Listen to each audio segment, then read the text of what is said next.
isn't a story that usually does extensive flashbacks. Some series rely on them heavily to reveal large chunks of backstory and key moments. Series like One Piece will often utilize big flashbacks that span across tons of chapters, but Bleach tends to be more reserved when it comes to taking us back in time. We'll get glimpses of certain things, or occasionally a look at a particular character's backstory, most notably Rukia's relationship to Kaien and his subsequent death. Things like that. But these chapters, this is a flashback unlike any other that we've seen in Bleach up until this point. This is massive. It's not just a single character's past, it's more like a snapshot of a very specific period in this universe. This is Bleach about 100 years ago, a century before Ichigo and before the story that we know. There are a few focus points, anchors that we're tethered to throughout, but we touch on so much of this world and so many characters and where they were at that point in time. But, as all good flashbacks do, the events of the past that were shown reveal things about our perceptions of the present, or provide necessary context that will make things more impactful in the story. And this does all of that, and so much more. I loved it so much. It not only drops a lot of lore, but makes you really feel the impact of these events. The things we are shown are things we've unknowingly seen the ripples of this whole time, where we find out how characters end up in familiar places, warping into the people that we know. But now we can see what shaped them. We can feel the heat of the fires that forged them. There was so much, just an incredible amount of information we were given that it's a little hard for me to figure out how I want to even tackle all of the information we got. But it's not that it was messily conveyed or overstuffed. No, it's presented so effectively. The way Kubo lays this all out for us is nothing short of genius. This is a master storyteller who has clearly had all of this formulated throughout at least this arc, and is ready to peel back the curtain to show us everything we haven't been able to see. It's like instead of Kubo just dropping a history book on me, he's instead just letting me read a chapter or two, so it doesn't feel like all of this exposition, but instead a drip of understanding. With practically every turn of the page, I was making a new discovery about the past, things that some of the characters have been aware of, but that we as readers have been kept in the dark about. Kubo is giving us a chance to be archaeologists, digging up more and more about the past as we proceed through the flashback. It makes moving to every next panel so exciting because I wasn't sure what I was going to see next, who I was going to see next, or what new nugget of knowledge I was going to learn about. But best of all, unlike so many huge lore dumps and things, this is never boring. Kubo makes it exciting and unexpected at every turn. It gives answers, but it does it in such a natural, fun way where it uses its little surprises to keep your eyes glued to the page or to the screen if you're watching the anime, and never lets up until the very end. The first surprise comes right at the start of all this, when we see Shinji, who was, the visored we met at the start of all this Arankar stuff. We see Shinji back when he was a captain within the Soul Society, back when he had truly majestic and awe-inspiring hair. It's just a real shock to see him like this. As a captain, not the hair, but I guess the hair too, but his former position immediately makes sense, given how strong Shinji is in the present. But then we see the next surprise immediately after, when we see who his lieutenant was back then, Sosuke Aizen. Yes, Aizen. This immediately shook me, because not only is it strange to see Aizen subservient and beneath someone else, but Shinji of all people was his direct superior. I never would have even suspected that these two characters would have such a closely tied history, but here we are. And it serves as a great first impression of this flashback in its first few pages. It proves right away that we are going to see unexpected things, a world that may no longer make sense, but at one point was all that there was for these characters. As the flashback goes on, we see that it isn't just Shinji, but the other now visored characters also used to be high-ranking members of the Soul Society in the past. And it's so surreal to see them that way in their robes and looking all professional, when Kubo did such a good job of showing their individual styles in their designs when we first met them, in the present. It really emphasized how free and unique they are, and now it makes seeing them back then even more effective. It just doesn't feel right to see them dressed so formally, but this is who they were before the masks. And that's one of the biggest points of all of these chapters. Because when it comes down to it, as we see on the bookend of this, at the very end of this flashback, Turn Back the Pendulum is really meant to show us the origin of the Visored and the fallout of their creation. Even though it gives us glimpses into a whole lot of other things, it's the lead up and the aftermath of their holification that propels this story and sets us up for some interesting things to come. Like, the Visored have been this lingering, nebulous mystery in the series so far for me.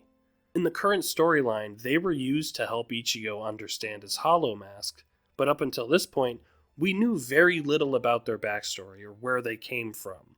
All we really knew was that they were Soul Reapers who had holified and learned how to control their Hollow Masks, and that they were no longer part of Soul Society. Any elaboration was left to dangle while we shifted our focus to Waco Mundo, but now we're being shown exactly who they are and where they came from.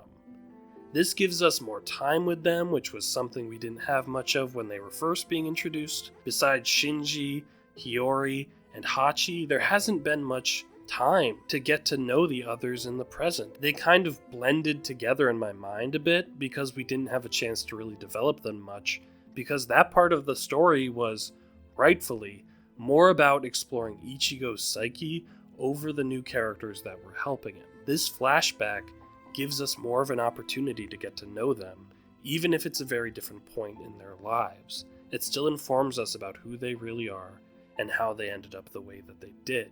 And it's sad to see and know how their lives were utterly destroyed by Aizen.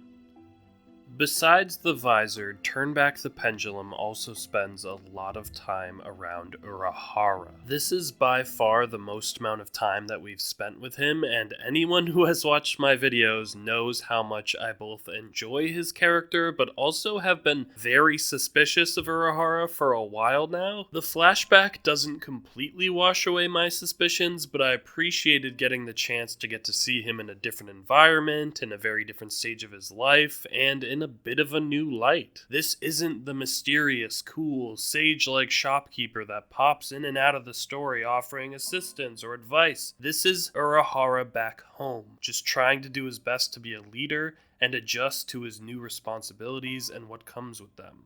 And that is one of the strengths of the whole sequence. We're seeing all of these familiar characters in very different places of their lives. We know where they end up, but we don't know how. This is a kind of prequel story that's executed well, where you can feel the impending doom that's coming. The knowledge we have as if spectating from the future, but we're unable to change what we're seeing. We can't warn these characters on the page, we can't stop what's coming, but because we're spending more time in Soul Society, we of course see more of how kind of morally gray they all can be. Like, we learn that Urahara was responsible for imprisoning and supervising criminals within the Soul Society, so he was essentially a warden, and one of his other duties as warden was to find and capture people within the squads who were deemed too dangerous to have around, and he keeps them at a prison called Maggot's Nest, which just sounds like a terrible place to be, and some of the people there didn't even do anything wrong, they just might have the capacity to do something wrong in the future. So this is very Minority Report, or like Hydra's plan to eliminate any potential future threats in the second Captain America movie. Morally, this is so messed up, because you're preemptively punishing people for things that they might not even do. I was reading this thinking, am I about to be validated that Urahara is secretly a terrible person that does awful things? And it turns out, sort of. a little bit. It doesn't exactly prove that he's the secret evil puppet master of the series, no, but it shows that he's at least morally gray, which we've gotten hints of before, but this is just more confirmation for me, and maybe even confirmation for my suspicions, but it's hard to say right now. It's Urahara's job to find these potential threats, people from their own ranks, which adds a nice layer to like him and Aizen, because his job is to find people like Aizen, and Aizen actually is an internal threat, but Urahara doesn't catch on to him until it's too late. Or maybe, just maybe, evil mastermind Urahara wanted all of this to happen the whole time. It's possible, I'm just saying. One person that was imprisoned for being a possible threat is our mad scientist Mayuri Kuratsuchi. He is the only person in this dungeon kept behind bars and not allowed to roam around, which kind of says a lot. This gave my favorite psychotic nerd such an air of menace, and I love seeing the scientists of the series in a scene together when Urahara offers him a position to work with him to create the Research and Development Center, which, is what Mayuri runs in the current time. It's interesting that Mayuri is literally deemed to be a threat and a bad thing for everyone, to an extent where they feel like they have to put him in a box, but Urahara is willing to let him out of that box if they can use his intelligence to their benefit. He knows how dangerous Mayuri is. He knows what kind of person this guy is and lets him out anyway. Again, Urahara is a shady guy. Evil, maybe. Shady, definitely. I also loved Mayuri's quote when saying that Urahara's motives were so transparent that he could see his bones. I'm stealing that for whenever I want to be unsettling. That's amazing. Mayuri isn't interested at first, especially at the thought of working under Urahara, but when it's made clear that he would be guaranteed a place as leader of the lab if anything happens to Urahara, Mayuri's tune changes, and we know how that ends up in the long run. It really works out for him. And as we keep moving through this flashback, we see more and more familiar faces at this point in their lives. We get a glimpse of Byakuya as a kid, which was fun and got me thinking more about Soul Reapers in general, how quickly it takes for them to age into adults, and how long are their lifespans, and where do they go when they die.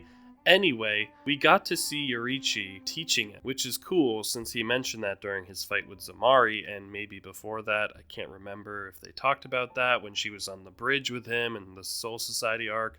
I don't know, but it was cool to see that actually be seen. And I liked seeing what he was like as a kid, because he hadn't been through losing a wife or really being stuck under the weight of his clan's honored lineage and all of that yet. He was just a kid. He seemed a bit more fun back then. And there were some smaller appearances too that just added some nice little pieces of world building between more minor characters we know and the people that would become the Visored. Now that we know who the Visored were in their previous life, of course there would be relationships and interactions with them that we wouldn't have known about. Shunsui's previous lieutenant was Lisa, and Lisa was apparently also close to Nanao. She was a kid, and would read to her. So Shunsui's lieutenants being these dark-haired women with glasses is an interesting pattern.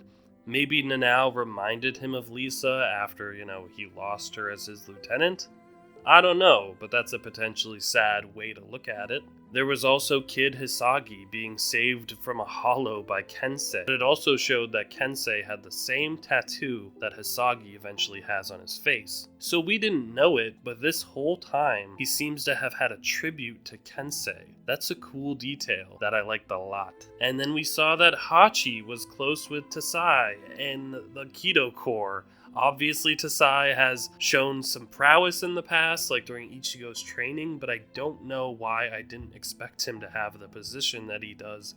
That was fun to see him, not just working at a shop with Urahara. Like, he was also someone of importance. And it's sad that things like Lisa reading to Nanao or Kensei being an inspiration to Hisagi, these were the last times the soon-to-be Visored Soul Reapers were going to be seen by people back home. Those ties they had were severed, all because of Aizen's machinations. And outside of lost relationships with the Visored, we also got to see Kaien briefly, which, At this point, I should just expect flashbacks to include him, honestly, because for a character that died before the series, someone that doesn't appear outside of flashbacks, and one lunatic impersonating him, I sure find myself talking about Kyan a lot. It was cool to see him, if only for a moment. He's mostly used in a conversation with Ukitake to set up the introduction of Gin. So we're introduced to a young Gin in two ways, really, that juxtapose one another. There's what we hear about Gin during the conversation. He's apparently a prodigy and seems like a very promising recruit. And then when we actually see him as a kid, he's as creepy as ever, if not creepier, because instead of being an adult doing awful things with a smile on his face, he's a kid doing terrible things with a smile on his face. It's just not okay. But I also have to take into account what little we've seen of his past before with Rangiku, where he seemed helpful and kind, but right here, he's a very creepy child. I don't like it. And this also shows how early he was already influenced by Aizen and has been his minion for a very long time. And Tozen, it turns out, has also been loyal to Aizen for like at least a century too. Their betrayal of the Soul Society was a very long time coming. Longer than I expected, honestly, but in Soul Reaper terms, 100 years might not feel like that long. The main issue that the Soul Society is dealing with at this point in time is Soul Reapers going missing. And it's kind of interesting to see how small scale that problem feels compared to what they've been dealing with lately. Like, think about it. 100 years ago, their biggest worry was that some of their friends and colleagues were on missing posters, while a century later, they're in the middle of a war with Arankars led by 3 traitorous captains, the Soul King is being threatened, and a city in the living world might be on the verge of being wiped off the map. Compared to what's happening now, things seemed a lot simpler back then, but of course, they really weren't. They were just some of Aizen's early steps, and this kind of slow buildup of dread as Aizen secretly experiments with holification is very, very unnerving. The part that got me, honestly, was the clothing of the missing Soul Reapers being all that's left behind. I think it really got to the part of my childhood self that used to really be freaked out by Imperfect Cell running around Dragon Ball Z, just absorbing whole populations and leaving their clothes behind. There's just something so creepy about that visual to me. But yes, all of this is from Aizen trying to force Soul Reapers to holify.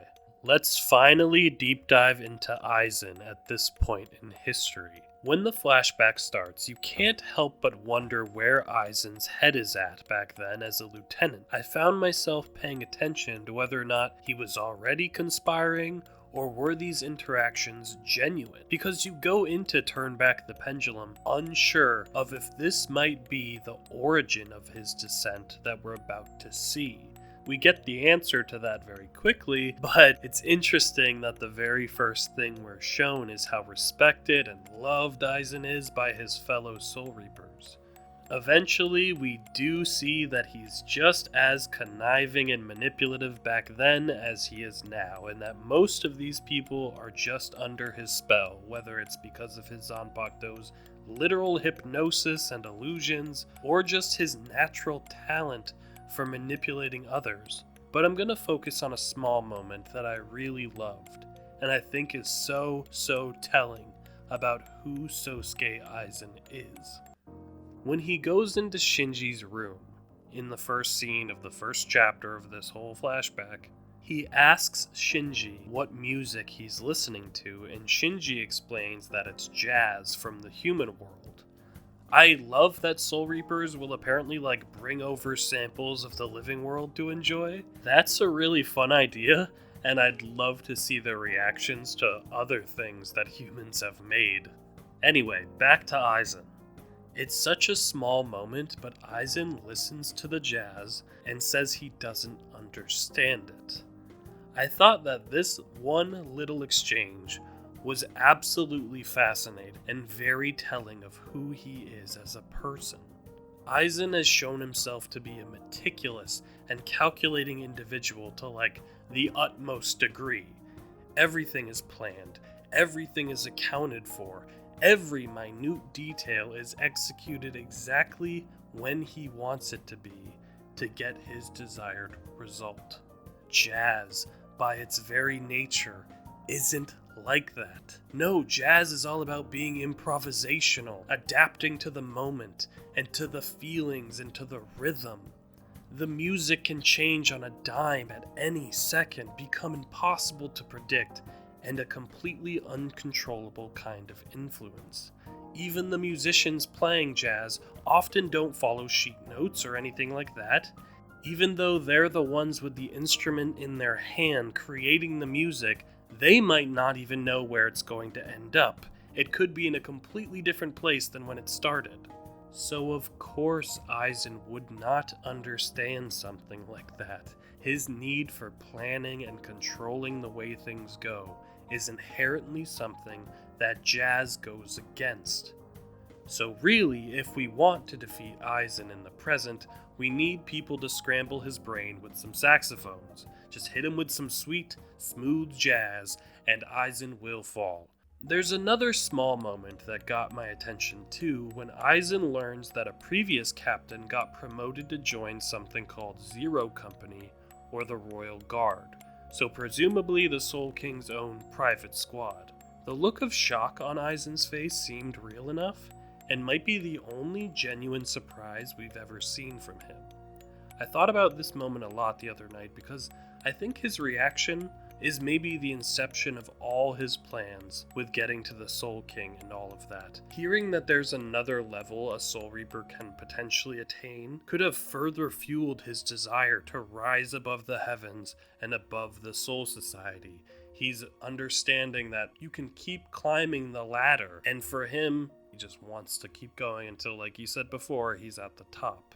He's always been this way. That's what we're learning from this. He's always been this ambitious, ruthless, conniving, Machiavellian character. But Shinji, for the most part, sees this. He sees Eisen for what he is, what he has always been, and 100 years after this, still will be.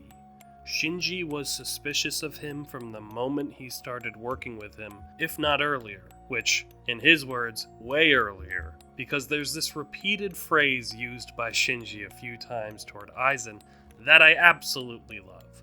First, Eisen fails to sneak up on Shinji and asks how long he's known that he's been there, and Shinji responds with, "Since you were in your mother's womb." That's such a cold, powerful way of saying all along or the whole time. It's more impactful than those phrases because it really emphasizes from the very beginning, since before you had conscious thought. He repeats it again after Eisen's betrayal, and it hits even harder then. Like, Shinji was always suspicious of his lieutenant and saw through the illusion for the most part. He just didn't know the exact depths that Eisen's darkness sinks to. Still, I'm gonna need him to say that line at some point in the present. Like, I wouldn't be mad if that's the last thing Eisen ever hears, coming full circle from the start of his life to the end. Loved it. Love that line so much. And Eisen using Shinji's distrust of him to his advantage was crazy and actually became a blind spot for Shinji. He wasn't letting Eisen get too close, and that was smart, but it made it harder for Shinji to understand the depths of Eisen's depravity. He knew something was off, but he didn't venture further. He didn't notice the subtle things. The fact that the Eisen he thought he was with for a week was an illusion the whole time. So scary. And speaking of scary, the holification of the Visored was absolutely horrifying. The climax of this flashback comes at the pivotal moment when the characters that become the Visored all end up in the same place at the same time. And unfortunately, That's not the place to be, as they become lab rats for Aizen's holification research. Starting with Kensei and Mashiro being transformed, it was interesting to see how the Visored handled it back then, when it was completely new to them, and how they handled the holified Ichigo later on, after they'd learned much more about the condition. But the creation of the Visored is so disturbing, and now that we got to know them a bit and see the circumstances surrounding their change, it's so much worse. These were fun, good people that were respected and loved by their peers, only to have all of that, their whole lives, taken away from them. And it seems that Aizen's previous attempts to holify Soul Reapers typically ended with the subjects like popping. Like, it didn't go well. So maybe, you can look at it like this is a miracle that these Soul Reapers successfully holified. So from a scientific standpoint, from Aizen's perspective, this was probably a massive success. But for them, this was the worst night of their lives, I'm sure. But yeah, this flashback really drove home just how tragic this was for these characters. And it's even worse in the anime as the masks form over their faces and you can hear their screams being warped by the holification. It was rough. But it was vague, but I'm so curious about how Aizen actually made them transform. How did he initiate and trigger the transformation? We know it was expedited by their agitation, but did he somehow infect them in the first place? What's the process to make them holify so suddenly? Can he do this to anyone at any time?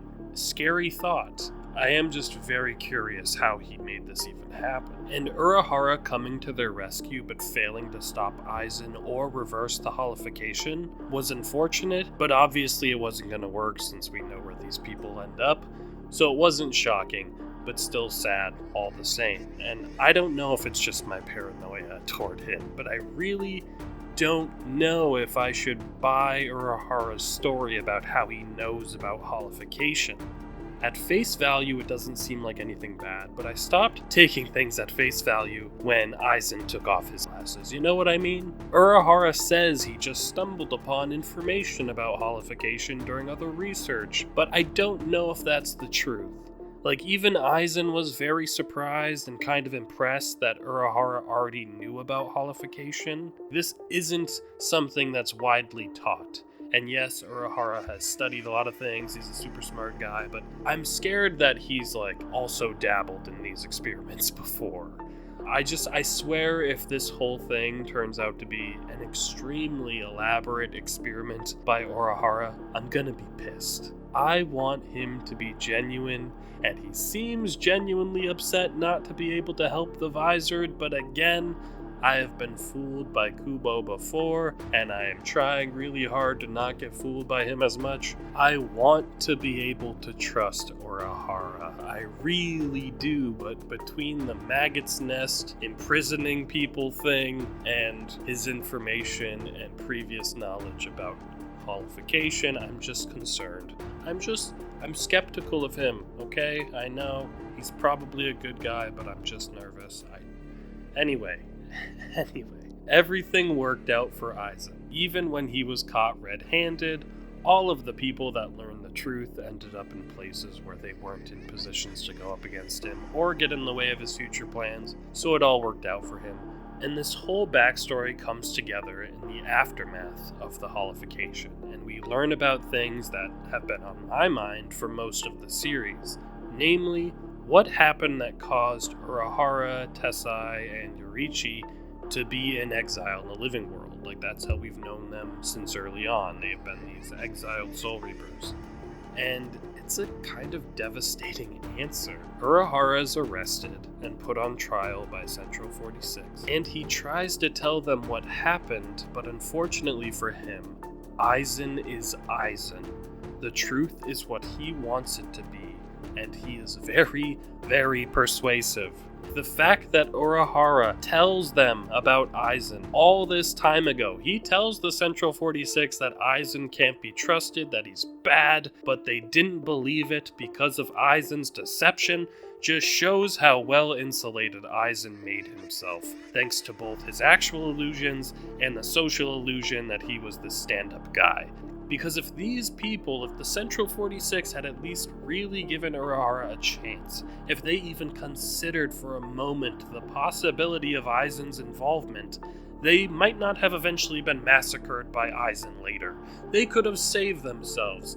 But Aizen accounted for everything, even using his abilities to give himself an alibi and making sure that evidence pointed toward Urahara being responsible for all of the horrors. It was genius to pin all of this on someone known for their scientific prowess. Just how I'm always a bit unsure of Urahara, he's a natural, reasonable suspect and the perfect person to frame. Urahara might have been Aizen's biggest threat to his plans, and he still might be really, but Aizen framing him was a great way of getting him off the board. If things had worked out perfectly, Urahara would have been stripped of his powers due to his sentencing, but Yorichi coming in clutch at the last second helped both Urahara and Tessai escape with all of their abilities intact. Her act of defiance and trust in Urahara salvaged any small flicker of hope that they had left. So they've known about Aizen, Tozen, and Gin for a century, but kept it to themselves. They must have realized that Soul Society wouldn't believe them anyway, but it's crazy that they've known about this for so long. And the poor Visored were rescued too, and it was pretty messed up that Soul Society was just going to dispose of them like hollows, instead of even trying to help them. These were respected members of their organization, friends and allies, and they were willing to just throw them away and execute them as if they were just regular hollows. But I love that I now at least know the origin of the Visored and what caused Urahara to end up at his shop. This was such a big chunk of backstory that we just received, but it was the perfect way to end these chapters. It puts a bow on everything we've gone through, showing what Turn Back the Pendulum was really about. A chance to understand the Visored, to see the tragedy of their lives, and to make it clear that Aizen is the architect behind all of their suffering. Just as the battle's about to begin, we now know that there are even more people with even more serious beef with Aizen. He ruined their lives, nearly turned them into monsters, and now they have a chance for some retribution. Prior to these chapters, the Visored seemed like a bit of a third party. They weren't aligned with the Soul Society, but they're not part of Aizen's army. And while that's still true, it's clear who their real enemy is. Aizen thinks that his machinations have really hindered the strength of his opposition.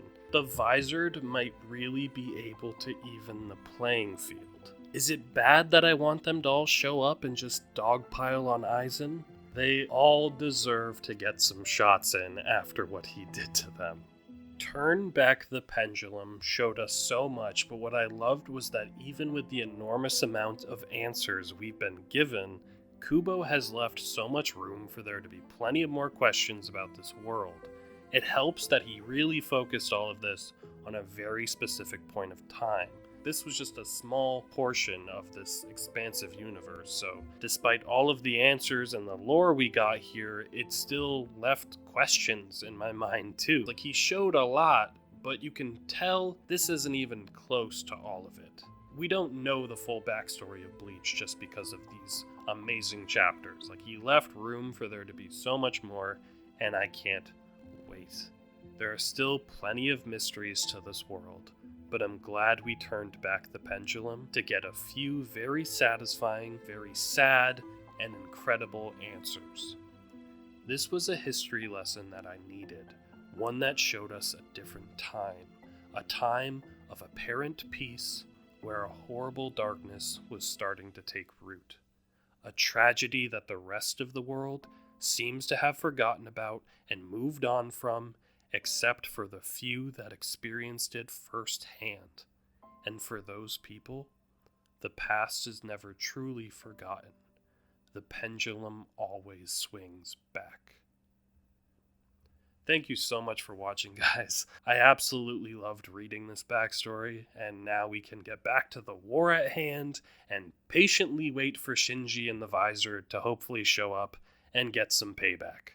Until then, I hope you all have a great day, take care, and I'll see you in the future.